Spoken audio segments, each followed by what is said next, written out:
Bismillahirrahmanirrahim. Assalamualaikum warahmatullahi wabarakatuh. Perkenalkan, nama saya Fujanur Isnaini dengan NIM 121203045, Prodi Pendidikan Bahasa Arab, Universitas Islam Negeri Sunan Gunung Jati Bandung. Insya Allah pada kesempatan kali ini saya akan menjelaskan sedikit tentang sejarah dan perkembangan Muhammadiyah dan NU. Teman-teman semua, apakah kalian mengetahui tentang kedua tokoh ini? Ya, mereka adalah ini adalah Kiai Haji Ahmad Dahlan dan ini adalah Hadratus Syekh Hasyim Asy'ari. Mereka adalah tokoh besar bangsa ini. Kiai Haji Ahmad Dahlan sangat karib dengan Kiai Asy'ari. Dulu keduanya pernah menimba ilmu dari guru yang sama, yaitu Kiai Haji Saleh Darat. Di pondok pesantren yang terletak di wilayah Semarang, kedua tokoh ini bertemu.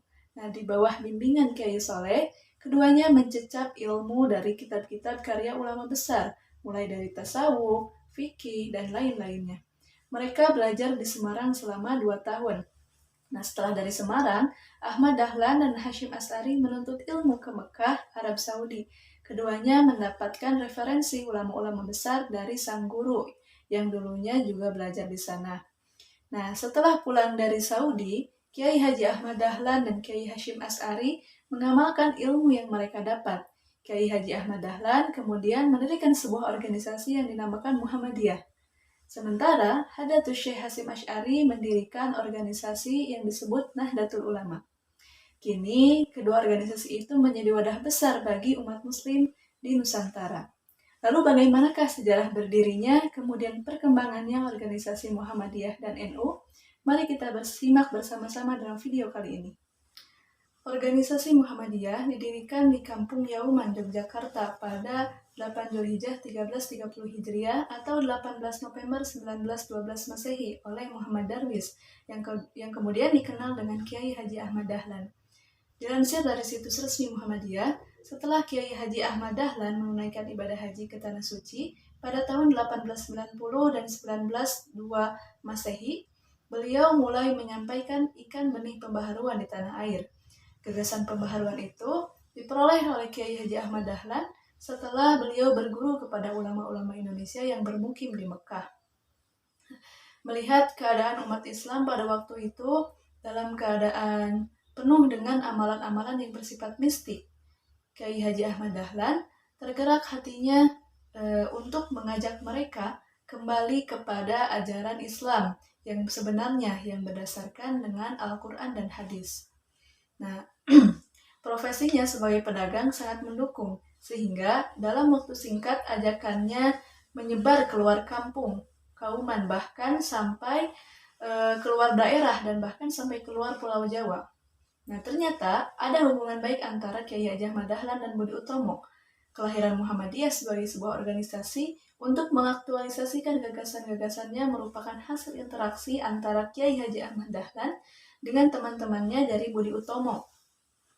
Gagasan ini juga merupakan saran dari salah seorang salah seorang santri Kiai Haji Ahmad Dahlan yang sering datang ke rumahnya dan menyarankan agar kegiatan pendidikan yang dirintis oleh Kiai Haji Ahmad Dahlan harus diurus dalam bentuk organisasi.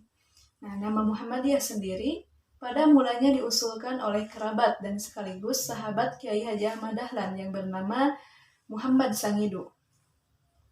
Muhammad Sangidu merupakan seorang ketib anom Keraton Yogyakarta dan tokoh pembaharuan yang kemudian menjadi penghulu Keraton Yogyakarta. Nama Muhammadiyah kemudian diputuskan Kiai Haji Ahmad Dahlan setelah melalui sholat istikharah. Artinya, untuk mendirikan Muhammadiyah memiliki dimensi spiritualitas yang tinggi, sebagaimana tradisi kiai atau dunia pesantren. Pemberian nama Muhammadiyah oleh Kiai Haji Ahmad Dahlan diharapkan warga Muhammadiyah dapat mengikuti dan mencontoh Nabi Muhammad SAW dalam segala tindakannya. Nah, organisasi ini mengajukan pengesahannya pada tanggal 20 Desember 1912 Masehi dengan mengirim Statuta Muhammadiyah atau Anggaran Dasar Muhammadiyah yang pertama tahun 1912 Masehi. Kemudian baru disahkan oleh Gubernur Jenderal Belanda pada 22 Agustus 1914 Masehi. Nah, kelahiran Muhammadiyah sebagaimana digambarkan melekat dengan sikap, pemikiran, dan langkah Kiai Haji Ahmad Dahlan sebagai pendirinya. Nah, beliau mampu memadukan Islam yang ingin kembali pada Al-Quran dan Sunnah Nabi dengan orientasi tajdid yang membuka pintu ijtihad untuk kemajuan. Nah, ada beberapa alasan dan tujuan didirikannya organisasi Muhammadiyah. Yang pertama, membersihkan Islam di Indonesia dari pengaruh dan kebiasaan yang bukan Islam. Yang kedua, reformulasi doktrin Islam dengan pandangan alam pikiran modern. Ketiga, reformulasi ajaran dan pendidikan Islam, mempertahankan Islam dari pengaruh serangan luar. Nah, adapun perkembangan Muhammadiyah dapat kita bedakan menjadi dua. Yang pertama, perkembangan secara vertikal, yaitu perkembangan dan perluasan gerakan Muhammadiyah ke seluruh penjuru tanah air, berupa berdirinya wilayah-wilayah di tiap-tiap provinsi, daerah-daerah di tiap-tiap kabupaten atau kota madya, kemudian cabang-cabang dan ranting-ranting, serta jumlah anggota yang bertebaran di mana-mana. Kemudian yang kedua, ada perkembangan secara horizontal, yaitu perkembangan dan perluasan amal usaha Muhammadiyah yang meliputi berbagai kehidupan. Nah, hal ini dengan pertimbangan karena bertambah luasnya serta bertambah banyaknya hal-hal yang harus diusahakan oleh Muhammadiyah sesuai dengan maksud dan tujuannya. Maka dibentuklah kesatuan-kesatuan kerja yang berkedudukan sebagai badan pembantu pimpinan persyarikatan. Kesatuan-kesatuan kerja tersebut berupa majelis-majelis, badan-badan, dan juga lembaga-lembaga yang dibentuk oleh Muhammadiyah.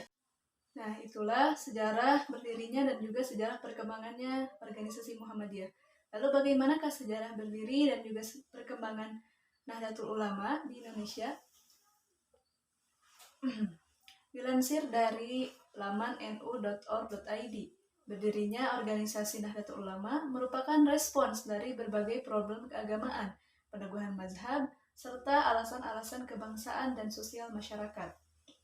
Nah, mulanya sekitar tahun 1924 Masehi, Kiai Haji Abdul Wahab Hasbullah menggagas pendirian Jam'iyah yang disampaikan langsung ke Kiai Haji Hasyim Asy'ari. Tujuannya untuk meminta izin kepada atau meminta persetujuan dari Bapak Umat Islam Indonesia ini. Kiai Haji Hasyim Asy'ari tidak langsung menyetujui begitu saja. Nah, dalam menentukan suatu keputusan, beliau sangat berhati-hati.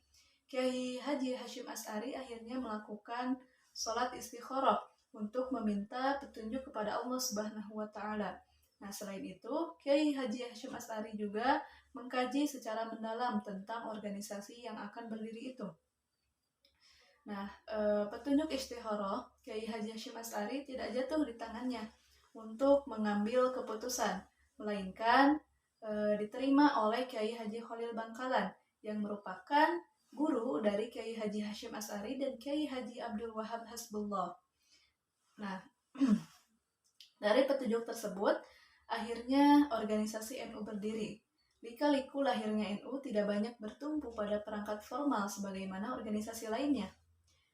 Nah, akan tetapi NU lahir berdasarkan petunjuk Allah Subhanahu wa Ta'ala. Fungsi ide dan gagasan tidak terlihat mendominasi. Faktor penentu adalah konfirmasi kepada Allah Subhanahu wa Ta'ala melalui ikhtiar lahir dan ikhtiar batin. NU resmi berdiri pada 31 Januari 1926 di kota Surabaya, Jawa Timur.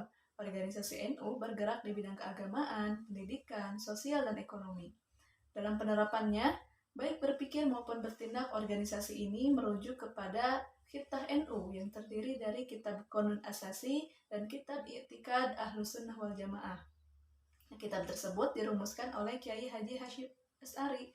Nah, berdirinya organisasi NU adalah proses panjang dari sebuah perjuangan. Pendirian NU juga tidak terlepas dari Komite Hijaz yang merupakan cikal bakal organisasi ini. Sebelum berdirinya organisasi NU, memang sudah ada organisasi-organisasi lain, pergerakan yang nyaris serupa. Organisasi ini digawangi oleh Kiai Haji Wahab Hasbullah. Beberapa organisasi pergerakan sebelum NU Antara lain yang pertama Nahdlatul Wathon, yang artinya kebangkitan tanah air pada 1916 Masehi, dan Nahdlatul Tujar atau kebangkitan saudagar pada 1918 Masehi. Pada tahun 1914 Masehi, Kiai Haji Wahab Hasbullah juga mendirikan kelompok diskusi yang ia beri nama sebagai Taswirul Afkar atau Kawah Candra di Muka Pemikiran. Kelompok diskusi ini populer dengan sebutan Nahdlatul Fikr atau kebangkitan pemikiran. Nah, berdirinya organisasi NU pada dasarnya merupakan lanjutan dari organisasi-organisasi tersebut. Namun, cakupan dan segmen NU lebih luas dibandingkan organisasi sebelumnya. Nah, adapun perkembangan Nahdlatul Ulama dibagi menjadi dua. Ada sebelum kemerdekaan dan juga sesudah kemerdekaan. Nah, Nahdlatul Ulama berkembang sebagai organisasi yang disegani oleh penjajah sebelum kemerdekaan. Sangat menginginkan kekuatan ulama dan anggota NU untuk membantangi kepentingan Islam dan negara Indonesia saat itu, yang telah menjadi pilar pengantar lahirnya Negara Kesatuan Republik Indonesia. Kemudian yang kedua, perkembangan NU di masa kemerdekaan. Yang pertama, periode Orde Lama. NU memutuskan menjadi partai politik semata-mata karena berkonfrontasi dengan komunis. Kekuatan komunisme sebagai partai politik membutuhkan pola yang sama. Nah, Nahdlatul Ulama akhirnya mampu mempertahankan dasar Pancasila dengan suara lantang. Kemudian kedua ada masa Orde Baru. Karena kebijakan pemerintah yang kuat, posisi NU adalah ulama bersama kelompok Islam lainnya kembali sebagai kelompok sosiologis dan religius. Kemudian sepakat untuk membentuk Partai Persatuan Pembangunan atau P3. Secara sosial merupakan kepedulian Nahdlatul utama dan secara politik merupakan Partai Nahdlatul Ulama. Nah, masa reformasi. Kemudian pada masa reformasi, pola politik NU mulai berubah. NU telah sepakat untuk kembali ke khilafah. NU adalah organisasi yang murni sosiologis dan religius, menjaga jarak dengan partai politik yang ada. Oleh karena itu, Nahdlatul Ulama bukan milik siapapun, melainkan milik potensi negara Indonesia. Nah, mungkin itulah sejarah berdirinya dan juga sejarah perkembangannya Nahdlatul Ulama.